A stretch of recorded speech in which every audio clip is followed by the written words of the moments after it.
You'll see that 5 things you thought you knew about ancient world history weren't actually the way you imagined. First on the list are the gladiators. Everyone imagines the Roman gladiators who fought in front of tens of thousands of people in the Roman Colosseum as the movies portray them. Massive muscles, tall, powerful men who even ate meat for breakfast to stay strong. Right? But the truth is nothing like that. Gladiators were actually vegetarian, and there was a perfect reason for it. In 1993, archaeologists discovered a cemetery in Ephesus, Turkey. It wasn't an ordinary cemetery.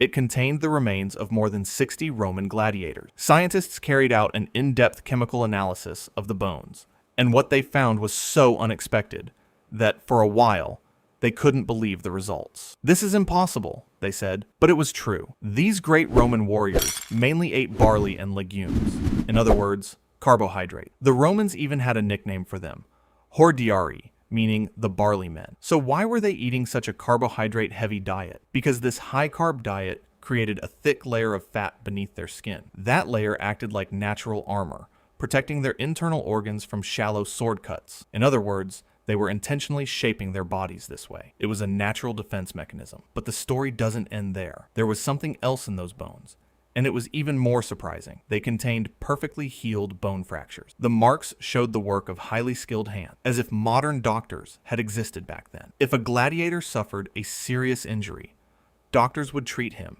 care for him for months, and get him ready to fight in the arena again. So why go through all that effort? Weren't there plenty of other gladiators? Because training a gladiator was extremely expensive. They weren't disposable slaves. They were incredibly valuable athletes to their owner. Contrary to what the movies tell us, these men were not so different from today's elite professional athletes. Their diets were carefully planned, their health was protected, and their lives truly mattered. The 14,000-year-old dog. Truth. People seem to share the same belief about the ancient world.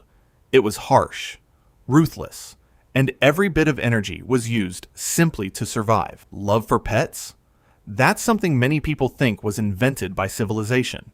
But we're wrong, because the discovery of a 14,000-year-old dog changed everything. During an excavation in Germany, archaeologists uncovered the skeletons of 2 humans dating back 14,000 years, a man and a woman. Beside them was something else, the skeleton of a young dog. But that wasn't the most shocking part. When scientists examined the puppy's bones, they realized it had suffered from a severe viral disease, one that devastated its body and lasted for weeks, possibly even months. During that time, the dog couldn't hunt, couldn't run, and couldn't defend itself. It was completely useless for survival, yet someone cared for it like a baby. They hand-fed it for weeks, maybe even months, until it recovered. Think about that. 14,000 years ago, people living with stone tools, fighting every single day just to stay alive, refused to abandon a sick dog. They cared for it, they fed it, and most importantly,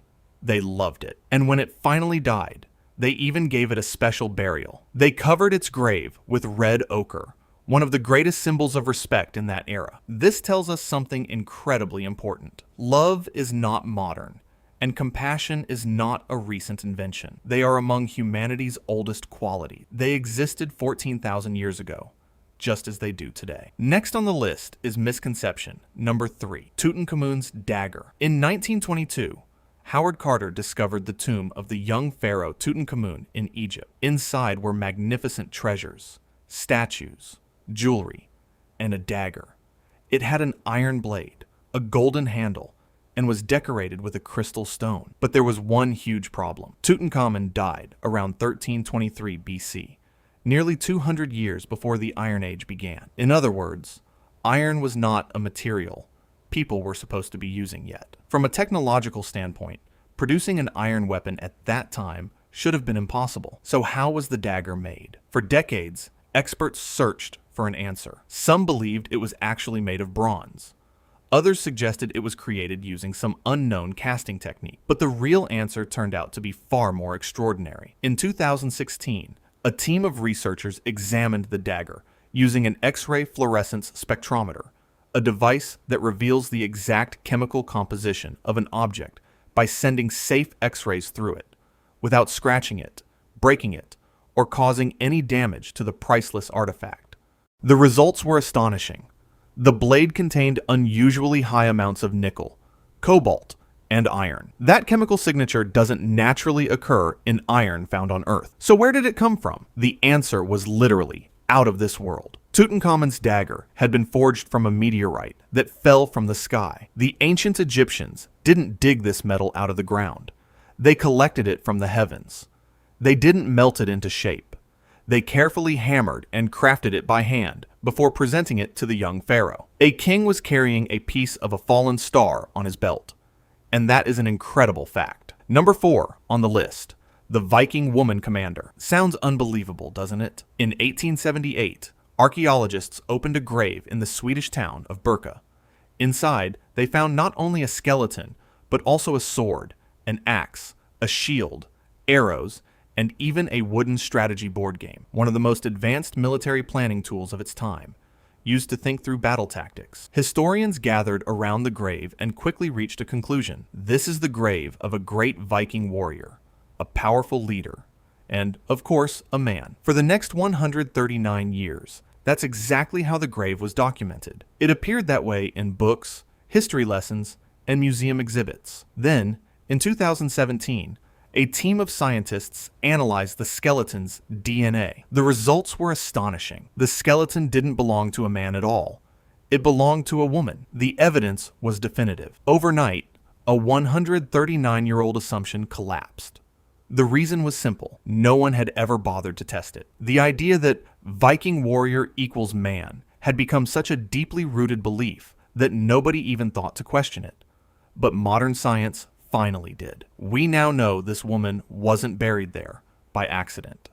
She was laid to rest as a military commander. The strategic game pieces buried beside her strongly support that conclusion, while the weapons and the prestigious location of the grave provide even more evidence. Suddenly, the shield maidens described in Norse legends, the fierce female warriors often associated with the Valkyries, no longer seem like pure myth. The discovery of a single Viking woman commander forced historians to rethink part of Viking history itself. And the fifth misconception: the Stone Age wasn't exclusive to humans. For many years, historians and scientists believed that making and using stone tools, the defining feature of the Stone Age, was a skill unique to humans. After all, it required intelligence, planning, and, most importantly, passing that knowledge from one generation to the next. But then, researchers made remarkable discoveries in Brazil and Thailand. Buried beneath the ground, they found shaped stones that looked almost identical to ancient human tools. There was just one surprising difference. Humans